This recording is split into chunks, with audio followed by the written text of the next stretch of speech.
주말 사이 그리고 그 후폭풍 여진이 이제 오늘 아침까지 이어지는 것 같은데 지금까지 분위기는 좀 어떻다고 봐야 됩니까? 당내에서 보면 지지율이 좀 떨어지고 좀 떨어진 정도가 아니고 폭락했습니다. 폭락.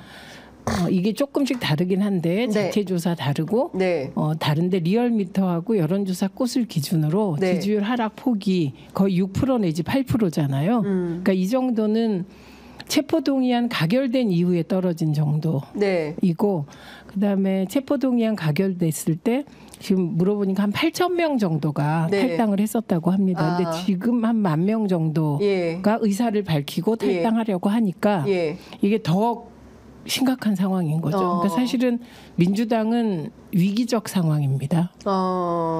그러면 이게 지금 사실 한 정당에서 10,000명이 탈당 의사를 한꺼번에 밝히고 그중에 언론 보도에 따르면 한 1,000명 정도가 수리가 됐다는 거더라고요. 그거는 일종의 약간 그 수기 기간 비슷하게 있기 때문에 그런 거고 만약에 실제 10,000명이 다 탈당한다고 봐야 돼요?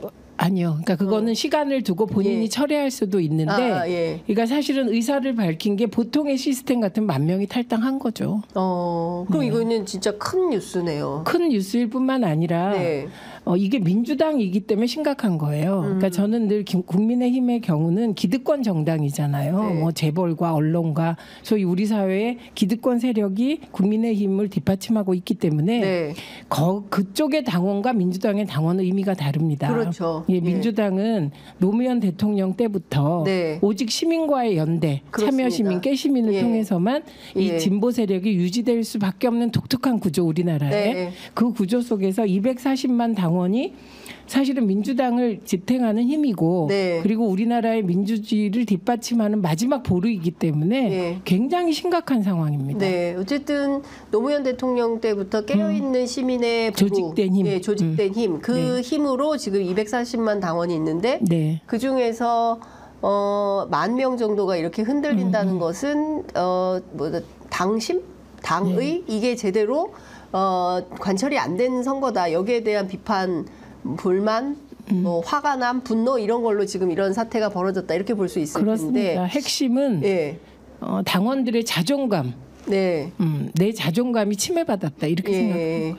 그러면 지금 어떻게 해야 됩니까? 우원식 후보가 사퇴해야 됩니까? 사퇴하라는 요구가 많던데.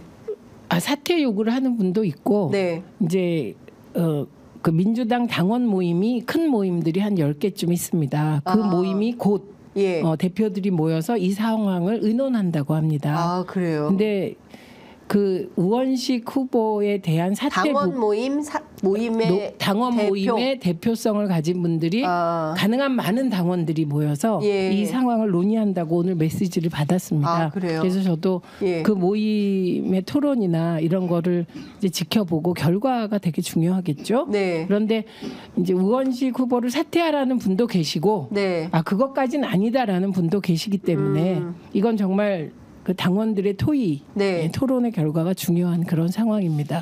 그러면 당원들의 어떤 토의 결과에 따라서 우원식 후보의 거취 문제가 결정될 수도 있는 건가요? 그거는 뭐 제가 말씀드리긴 곤란하지만 그러니까 원래 이게 우원식 후보에 대한 비토는 아니었습니다. 그러니까 추미애 대표를 윤석열과 맞짱뜰 그리고 국회의 권위를 살리고 민주주의를 지킬 의장 후보로 생각하는 당원이 거의 80% 내지 90%였고 민주당 지지층의 70% 이상이었거든요. 근데 이 상황에서 당원들의 그런 뜻이 정당한 뜻이 거부된 데 대해서 의원들에 대해서 그 부분입니다. 그 부분에 대한 강한 반발이 있을 수 있는 거고 그래서 정서적인 침해 부분은 사실 제가 경선했잖아요. 경선할 때 당원들에게 거의 표를 구걸하다시피 했습니다.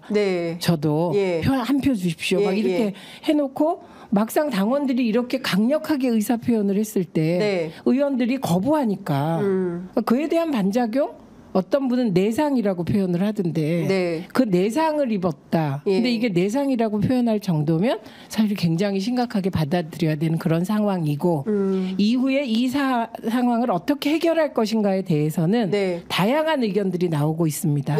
그래서 그 다양한 의견 중에 제가 가장 동의하는 의견은 네. 당직자 출신 초선 당선인들이 네. 성명서를 발표했어요.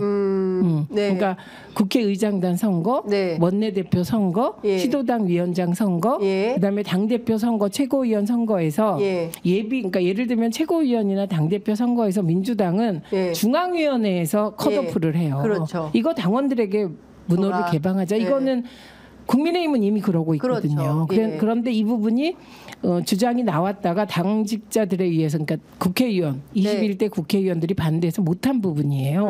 그리고 대의원제도 과거에 60대 1이었다가 네. 대의원의 권한이 지금 20대 1로 축소됐습니다만 네. 그것도 과거든요. 네. 그래서 이런 부분을 당원 중심으로 간다는 취지하에 예. 당원 당규 개정하자고 예. 성명서를 냈더라고요. 전당원 투표 이런 걸로 가자. 네, 그래서 예. 저는 그분들이 주장한 것이 가장 합리적이다 지금 대안으로서 네. 그렇게 생각하고 그다음에 우원식 후보의 거취에 대해서 얘기 나오는 건 네. 아직은 그렇게 입장이 단일화돼서 나온 게 없기 때문에 네. 추이를 지켜보고 대응해야죠. 의원들은 왜 이런 판단을 했다고 보십니까?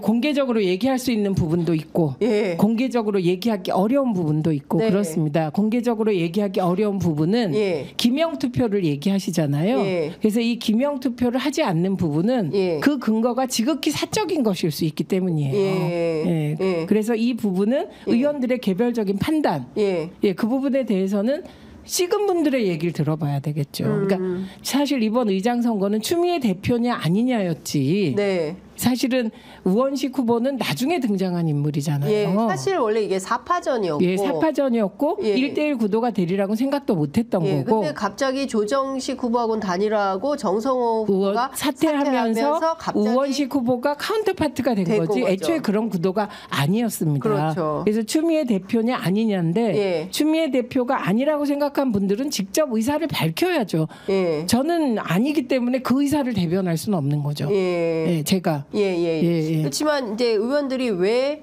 당연히 압도적으로 추미애 후보가 당선될 거라고 생각을 했는데 이게 뭐 물론 이제 80대 89 이렇게 9표 차이는 납니다만 왜 이런 표가 이렇게 몰렸는지에 대한 분석이나 해서 의원들은 왜 이런 판단을 했을까에 대한 것도 합리적으로 들어보고 분석을 해야 돼요. 그런데 이게 정말 그렇게 분석하는 것이 지금 네. 당원들의 분노와는 결이 다를 수 있기 때문에 자제하고 있을 것 같고요. 네. 그리고 이 부분은 정말 내가 이러이러한 근거로 우원식 후보를 찍었다. 그렇게 네. 말씀을 하셔야 될 것 같아요. 네. 저는. 예. 그렇게 하셔야 될 것 같고 네.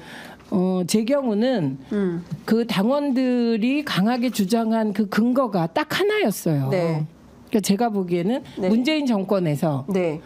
윤석열 검찰총장을 잘못 관리해서 문재인 대통령 청와대가 네. 그래서 그 청와대에서 사실은 뭐 윤석열 나오면 땡큐 이런 얘기도 한 분들이 계시고 윤석열이 절대로 대통령 안 나온다고 말한 분들도 계셨잖아요. 그렇죠. 그래서 전체적으로 얘기하면 잘못 관리했는데 그나마 문재인 정부에서 가장 강렬하게 윤석열 검찰총장과 맞선 게 추미애 장관이었잖아요. 네. 그리고 그 추미애 장관이 그 당시에 정말 문재인 대통령 주변 사람들로부터 언론으로부터 문매를 받았습니다. 맞아요. 그리고 개인적으로도 뭐 그 문제 없는 아들까지 막 네. 검찰이 파고 이랬을 그랬었죠. 때 사실 추미애 대표를 옹호한 사람이 몇 명 안 됐어요. 예, 그런데 그걸 지켜보던 지지자들께서 이건 아닌데 네. 하시다가 그때 추미애 대표를 위하여 정말 강력하게 나서질 못했잖아요. 왜냐하면 네. 문재인 대통령 때니까. 네. 그래서 결과적으로 놓고 보니까 추미애가 옳았다. 윤석열은 대통령에 나왔으며 검찰 독재를 휘두르고 있다. 네. 그래서 그때 잘 싸운 추미애가 예. 국회의장을 맡아서 윤석열을 혼내줘라 사실 이런 거거든요. 예, 그 대립구도를 좀 보고 싶다. 예, 보고 싶죠. 낸시 펠로시가 막 그렇습니다. 예, 그래서 연설문 찌는 그런 장면. 예, 저는 그 당원들의 집단 지성을 존중하는 편이었기 때문에 네. 그러니까 제 얘기는 할 필요가 없는 거예요. 생각이 비슷하고 게다가 저는 무지 미안합니다. 왜냐하면 제가 조응천하고 싸울 때 네.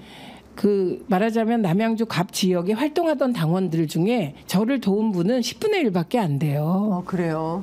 네, 그래서 굉장히 외롭게 싸울 때 네. 드러나지 않던 당원들이 네. 제가 구글 폼으로 저 좀 도와주십시오 했을 때 네. 300명이 와주셨어요. 그래서 그분들 중심으로 선거를 치렀기 때문에 저는 개인적으로도 굉장히 감사하고 그때도 판단이 최민희가 아니라 네. 해당 행위를 하는 조응천을 심판하겠다는 마음이셨기 때문에 예, 그게 뭐 개인 최민희겠어요. 그래서 그런 당원들의 뜻을 늘 존중하자는 입장이기 때문에 제가 사실 우원식 후보는 억울할 수 있을 거라고 생각해요. 네. 예, 왜냐하면 이런 구도가 될 줄도 몰라서. 근데 추미애 대표를 안 찍겠다고 생각하신 분들이 우원식 후보를 찍은 거기 때문에 그분들이 저는 공개적으로 얘기를 해야 이 문제가 풀릴 거라고 생각을 합니다. 개인에 대한 문제 제기는. 그런데 잘 안 하실 것 같은데요. 저는 그건 아닌 것 같아요. 왜냐하면 제가 이런 얘기해서 또 막 비판도 받았지만 우원식 후보가 그러면 김진표냐 박병석류냐 절대 아니거든요. 이분은 박정희한테 당해가지고 강제징집 당하고 전두환과 싸우다가 3년인가 감옥 갔는데 이분이 그 재판 항소심에서 너무 심하게 대들어가지고 형량이 높아진 독특한 분이고 그 후에도 일관되게 민주화를 위하여 싸웠고 국회의원 되고도 이분처럼 열심히 하는 분을 본 적이 없기 때문에 현장 활동 굉장히 그리고 현장에 늘 갔고 제가 세월호 국정조사 하는데 그때 이미 3선이었거든요. 저는 초선이고 그러니까 제가 미친 듯이 하는 건 당연한데 3선이 그렇게 미친 듯이 하는 건 처음 봤기 때문에 우원식 후보 개인에 대한 비토가 아니다. 그래서 엉뚱하게 또 우원식 후보가 상처받거나 그러지 않았으면 좋겠다. 저는 이건 분명히 밝혀둡니다. 상처는 많이 받으신 것 같더라고요. 그런데 어제 나오셨는데 그런 문제가 아니다. 항의 문자 너무 많이 받고 있다. 저도 받아요. 항의 문자 받고. 이재명 대표도 항의 문자 받는다고 하니까. 네, 저는 왜 추미애 대표를 위해서 더 적극적으로 의원들을 설득하지 않았냐라는 항의를 받고 있습니다. 그래서 그런 마음을 지금 그 전국에 있는 당원들이 그 지역의 국회의원들에 대해서 다 이렇게 항의 문자 보내고 뭐 했어? 뭐 했냐 당신? 왜 우리 뜻을 이렇게 배반한 거야? 뭐 이런 거에 대한 비토가 있다. 그런데 다만 이것은 우원식 의원 자체가 뭐 문제가 있거나 이런 것은 아니다. 그래서 그분도 상처 안 받으셨으면 좋겠다. 그리고 지금 이제 나라 전체적으로는 대의제고 민주당도 대의제이긴 하지만 끊임없이 민주당은 당원 직접 민주주의를 구현해온 당이고요. 그래서 지금은 예를 들면 과거에 기득권적 생각에 젖은 의원들 그 과거 생각에 의해서 막혀있던 당원 직접 민주주의를 민주당 내에 실현하는 부분 이걸 대폭 확대할 필요가 있다. 이게 그 의미라고 저는 생각합니다. 그래서 그냥 막연하게 뭐 열심히 하겠습니다. 이런 말 저는 절대로 못 하겠어요. 그 제도 개선을 위해서 노력하겠다. 적극적으로 나서겠다. 그렇게 말씀드립니다. 근데 저는 이제 오랫동안 민주당 출입 기자로 볼 때 우원식 그다음에 이하경 두 그 국회의장단 후보는 굉장히 현장형 그리고 시민사회에서 운동을 열심히 했던 활동가형 의장들이에요. 이하경 선배는 그 유명한 난민정 강도 사건. 최원석 회장 집 털었던. 그래서 이하경 후보는 부의장 후보인데 표 엄청 많이 받았어요. 과반 이상을 과반 이상 정도가 아니에요. 3인에서 국회의장 후보보다 더 받았다고 합니다. 그런데 그 이하경 의원이 저에게 제가 친하니까 방송개혁 제가 하겠다는 거 다 지지해 주셔야 된다. 저는 아무 사심이 없다. 나는 윤석열에 의해서 7개월 동안 나라적 망신을 방통위원 임명 안 해주고 망신시키고 결국은 제 사주가 어떻다는 얘기까지 들은 거 아니냐 내가. 그래서 나는 방송 장악 저지는 내가 모든 걸 걸고 할 테니 지지해달라. 그러니까 당연하지 무조건 하겠다 그러셨어요. 아까 가시기 전에 또 오라고 막 하셨어요. 그러니까 저는 사실 22대 국회가 21대 국회하고는 특히 전반기 국회는 많이 다를 거다. 그리고 본인들이 안 하고 싶어도 할 수밖에 없다. 왜냐하면 이렇게 당원들이 적극적으로 결합해서 문제 지적을 하고 항의하고 직접 행동을 하고 계시는 거거든요. 이렇게 적극적인 당원들 없을걸요. 국민의힘 당원들하고 비교해보면 민주당 당원들이 진짜 열심히 활동하는 건데 안 하고 싶어도 안 할 수가 없는 상황이 해야 합니다. 해야 하고 그리고 지금 그 일부 의원 당선인들께서 아직 이 의미에 대해서 초선들이 잘 몰라요. 누군지 모르겠지만 그 분위기가 뭐 이런 분위기가 있어요. 근데 그거는 이제 우리는 시민운동 계속 해왔고 그리고 노무현 대통령과 함께 소위 시민 참여 정치가 없으면 민주당이 존립할 수 없다는 걸 계속 토론해 와서 온라인 입당법을 우리가 만든 거잖아요. 그래서 잘 알고 있는 사람도 있고 국회의원이라고 이번에 뭐 공천 받았다고 해서 또 이게 투철한 건 아니잖아요. 그러니까 다른 한편 이게 얼마나 중요한 지금 우리가 기로에 서 있는지를 당대표께서 국회의원들을 연찬회 때 교육하셔야 된다. 내일부터 연찬회니까 그때 이 관련된 의미를 그러니까 이거 이제 어떤 분들은 아예 대충 그러다 말겠지 이런 분도 계시겠죠. 누군가는. 그러지 않을 것 같아요. 그러니까 그게 아니라는 것을 내일 다행히 연찬회가 있으니까 연찬회에서 이게 알려줘야 된다. 교육해야 된다. 국회의원들도 교육받아야 된다. 그렇죠. 저도 교육받겠습니다. 계속. 그러니까 이런 거예요. 그러니까 민주당은 사실 저도 이렇게 보면 국민의힘은 기득권 정당이고 엘리트 정당이고 이제 그 국회의원들이 되는 경로가 뭐 직역별로 나눠서 의사 몇 명, 뭐 교수 몇 명, 뭐 변호사 몇 명 이렇게 검사 몇 명 이렇게 오는 데인데 민주당은 그게 아니라 과거에 이제 뭐 이제 민주화 운동했던 분들도 계시고 근데 최근 들어서 법조인들과 전문가 집단이 굉장히 많아진 그러니까 사실상 중상층의 정당이 됐다. 그래서 이 당의 초심이 어디로 간 거냐. 그러니까 정말 중산층과 서민을 위한 정당인 거냐 아니면 중상층 엘리트들을 위한 정당인 거냐 이런 비판들이 최근에 쭉 있었던 거잖아요. 그러니까 그런 차원에서 이 이슈가 터졌기 때문에 저는 이걸 기화로 해서 어떻게 당원 민주주의를 더 확대해 갈 거냐 이건 굉장히 중요한 과제가 됐다. 그런 쪽으로 갈 수밖에 없습니다. 그게 민주당의 시대 정신입니다. 그렇습니다. 뭐 지켜보도록 하겠습니다.